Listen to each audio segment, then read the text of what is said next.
As we prepare to celebrate our nation's 244th birthday, I've been thinking a lot about what's happening in the current American context. It seems that frustration is everywhere. We are more divided in our opinions than at any point in my lifetime. But we need to remember we've survived times of divided opinions and loyalty in the past. Part of our history is a bloody war on our own soil as brother fought against brother over deeply held opposing opinions. During these days, my mind has kept going back to the words of Abraham Lincoln in his second inaugural address. He gave it on March 4th, 1865. Let me remind you of the circumstances. Although the Civil War was winding down, it was still raging. Surrender at Appomattox Courthouse would not happen until April 9th. 5 days later, Lincoln would be assassinated. Turmoil in our nation was rampant.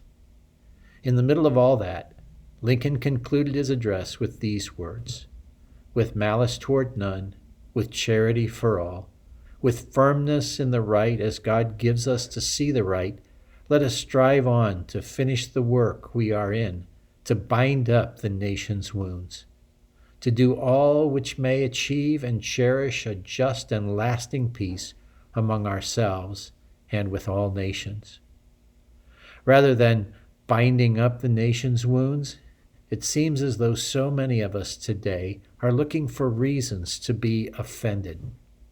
And if we don't feel personally offended, we choose to be offended for someone else. We need to take Lincoln's advice to heart: with malice toward none, with charity for all. It's the best way to live, not just for our national freedom, but for your personal freedom as well. Looking for reasons to be offended leads to frustration that ends in doubting the intentions of the people around us. Have you ever known a person who, no matter what you say, is going to twist your words into something negative? He or she is always looking for a way to cast blame or start an argument. As I make that description, many of you have someone who pops into your mind. But don't think about him or her. Make this about you. Don't be that person in someone else's life. As we celebrate our nation's birthday this week, let's make it our aim to be less offended by the opinions and actions of others. Instead, let's choose to follow the advice of the president who was trying to reconcile the biggest divide in our history. Make it your purpose to live with malice toward none and charity for all. God bless you.